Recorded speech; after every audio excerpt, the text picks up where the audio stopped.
이어서 경남 소식입니다. 장례식장에서 식사는 대부분 일회용 그릇으로 제공되는데요. 일회용품을 없애고 다회용기 사용을 확대하기 위해 공공세척장이 잇따라 들어서고 있습니다. 보도에 손원혁 기자입니다. 김해의 한 장례식장에서 사용한 식기를 수거합니다.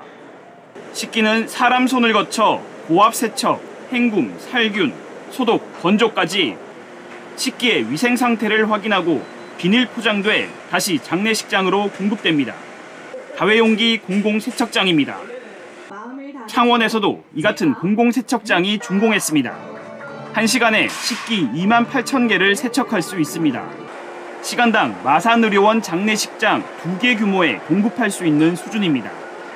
창원의 장례식장 19곳에서 1년에 나오는 일회용품 쓰레기는 192톤. 창원시는 다음 달 마산의료원을 시작으로 창원 지역 5개 대형 장례식장부터 다회용기를 공급할 예정입니다. 올 한해는 나머지 대형 병원이 다 동참하는 것으로 추진되고 내년에는 창원의 19개 병원이 모두 동참하지 않을까 생각이 됩니다. 일회용품과 비슷한 수준의 가격으로 다회용기를 대여해 상주들이 부담 없이 쓰도록 유도할 방침입니다. 빈소당 일회용품 가격이 13만 9천 원 정도의 평균 가격을 가지고 있었습니다. 그 평균 가격 이하로 서비스를 이용하실 수 있기 때문에 경남에서 처음으로 공공세척장을 1년 동안 시범 운영한 김해시도 다음 달 규모를 키운 공공세척장을 준공합니다. 김해 지역 14개 모든 장례식장이 일회용품 판매를 하지 않고 다회용기 사용에 참여할 예정입니다. 하지만 상주가 직장이나 상조회를 통해 제공받는 상조 물품은 여전히 일회용이 대부분입니다. 상조 물품에 일회용품 대신에 다른 물품으로 지원해 주셔도 고맙겠다는 내용으로 각 대기업이라든지 이런 데 공문 발송을 많이 하였습니다. 다회용기 공공세척장은 장례식장뿐 아니라 음식 제공을 하는 지역 행사에도 다회용기를 공급하는 것으로 운영 범위가 확대될 것으로 예상됩니다. KBS 뉴스 손원혁입니다. 지역 청년의 좋은 일자리 찾기를 돕는 한화그룹 협력사 일자리 박람회가 열립니다. 고 노무현 전 대통령 서거 14주기 추도식에 여야 지도부가 참석할 예정입니다. 이번 주 경남 조미령 기자입니다. 경상남도와 한화그룹, 한국폴리텍대학, IBK 기업은행이 공동으로 개최하는 한화그룹 우수협력사 일자리 박람회가 올해 창원 컨벤션센터에서 마련됩니다. 이번 행사에는 EM코리아와 빅텍을 포함해 방산, 항공 등 한화그룹 협력사인 경인테크, 대건테크 등 70여 곳이 참가한 가운데 현장 면접과 채용 상담을 진행합니다. 행사장에서는 자기소개서 작성법과 직무진단, 이미지 컨설팅 등 구직자 취업 지원 서비스도 제공됩니다.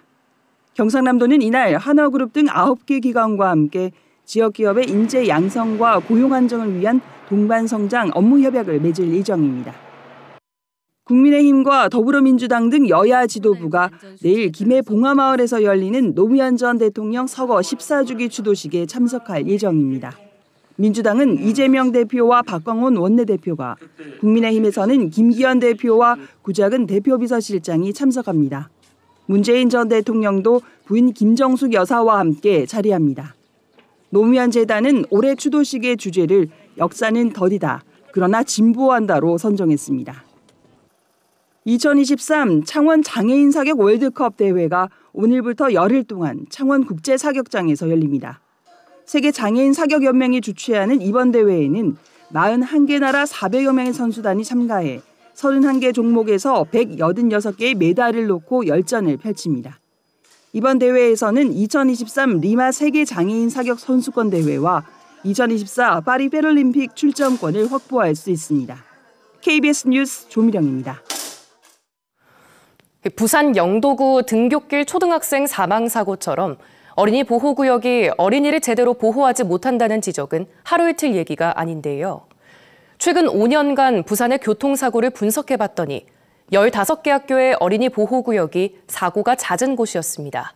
보도에 정민규 기자입니다. 승용차가 빠른 속도로 달려와 도로가 안전 울타리를 들이받습니다. 울타리는 맥없이 부서졌고 인도를 걷던 6살 어린이가 사고 차량에 치여 숨졌습니다. 사고 후 3년이 흘렀지만 주민들의 불안감은 여전합니다.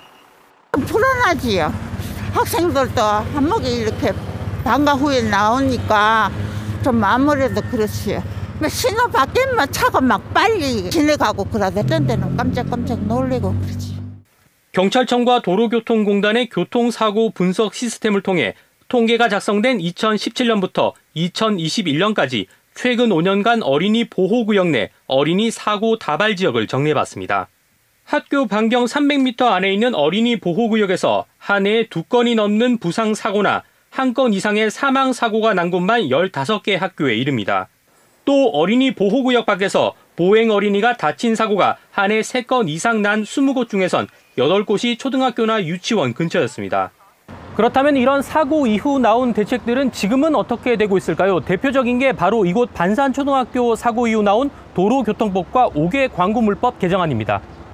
도로가에 걸린 펼침막이 보행자의 시야를 가려 피해가 컸다는 지적에 광고물을 어린이 보호구역에 걸지 못하게 하겠다는 내용입니다. 하지만 2020년 발의된 법안은 3년째 제대로 된 논의도 없이 국회 상임위 문턱을 넘지 못하고 있습니다. 제일 먼저 도로교통법을 좀 개정할 필요가 있는데요. 지금 어린이 보호구역에서 설치한 시설물들은 권고사항이 많습니다. 이런 시설물 하나하나 따져서 반드시 의무화시켜야 될 것 같고. 관심은 금세 식고 대책은 흐지부지 넘어가는 사이 최근 5년간 부산에서는 8일에 한 번꼴로 어린이 보호구역에서 어린이 교통사고가 발생했습니다. KBS 뉴스 정민규입니다. 오늘은 나가실 때 황사용 마스크를 꼭 착용해 주셔야겠습니다. 고비사막과 내몽골고원에서 발원한 황사가 유입되면서 공기질이 탁한데요. 현재 우리 지역의 미세먼지 농도는 나쁨 단계를 보이고 있지만 오후에는 매우 나쁨 수준까지 치솟을 것으로 예상되고 있습니다. 호흡기 건강에 각별한 유의가 필요합니다. 기온은 점차 오르겠습니다. 오늘 창원의 낮 기온은 21도를 보이겠지만 수요일인 모레에는 25도로 예년 수준을 되찾겠습니다. 한편 제주도 남쪽 해상을 지나는 기압골의 영향으로 우리 지역에 약하게 빗방울이 떨어지는 곳이 있겠습니다. 예상되는 강수량은 오전부터 낮까지 0.1mm 미만으로 양이 많지는 않겠습니다. 자세한 지역별 기온 살펴보겠습니다. 현재 기온 창원이 19도, 창녕이 17도로 출발하고 있고요. 한낮에는 대부분 지역에서 21도 안팎을 보이겠습니다. 서부 지역도 진주가 17도, 합천이 15도 예상되고요. 한낮에는 20도 안팎을 보이면서 어제보다 낮겠습니다. 바다의 물결은 최고 1.5m로 비교적 잔잔하게 일겠습니다. 내일은 다시 맑은 하늘을 되찾겠고 당분간 구름 많은 날이 이어지겠습니다. 날씨였습니다. 경상남도가 축산농가에 구제역 백신 긴급 접종을 명령하고 어기면 과태료를 부과하거나 구제역이 발생해도 보상금을 주지 않겠다고 밝혔습니다. 구제역 백신 긴급 접종 대상은 태어난 지 2달 미만과 2주인의 출하용을 제외한 모든 소와 돼지, 염소 등입니다.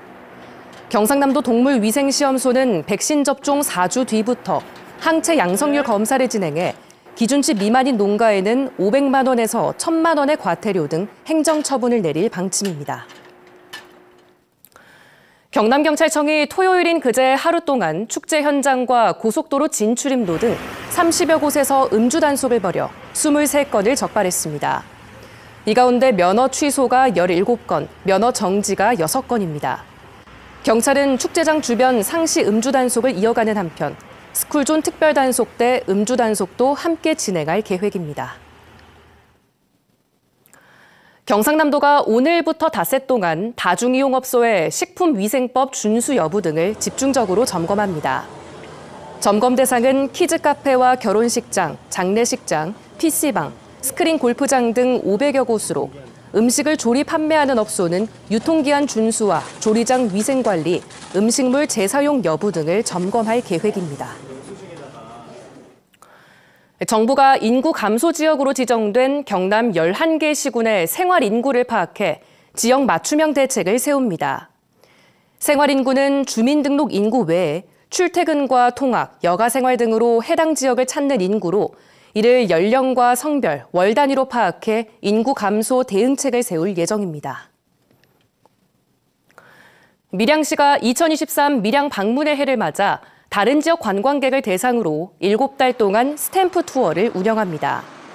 스탬프 투어는 스마트폰의 위치 정보 앱과 밀양역에서 나눠주는 종이 스탬프 2개 형태로 참여할 수 있으며 12월 18일까지 밀양 관광지 55곳에서 스탬프를 얻으면 최대 2만 원의 모바일 상품권과 기념품 등이 지급됩니다. 창원지법은 노동자 임금을 체불한 혐의로 기소된 김해한 조선기자재 업체 대표 A씨에게 징역 1년을 선고했습니다. A씨는 노동자 10여 명의 임금과 퇴직금 등 5억여 원을 지급하지 않고 지난해 6월 회사를 폐업한 혐의로 재판에 넘겨졌습니다. 재판부는 체불 임금이 고액이고 같은 회사 노동자를 상대로 한 동종 범죄 전력이 3차례나 있다라며 양형 이유를 밝혔습니다. 거창군이 농번기를 맞아 이달 29일부터 다음 달 6일까지 공공근로사업을 탄력적으로 운영합니다. 해당 기간 공공근로사업에 참여하는 24개 사업장 90여 명은 농작업에 투입될 예정입니다. 거창에는 사과 1,800여 농가와 양파 50여 농가 등 재배 면적이 1,900헥타르에 달합니다. 뉴스를 마칩니다. 시청해주신 여러분 고맙습니다.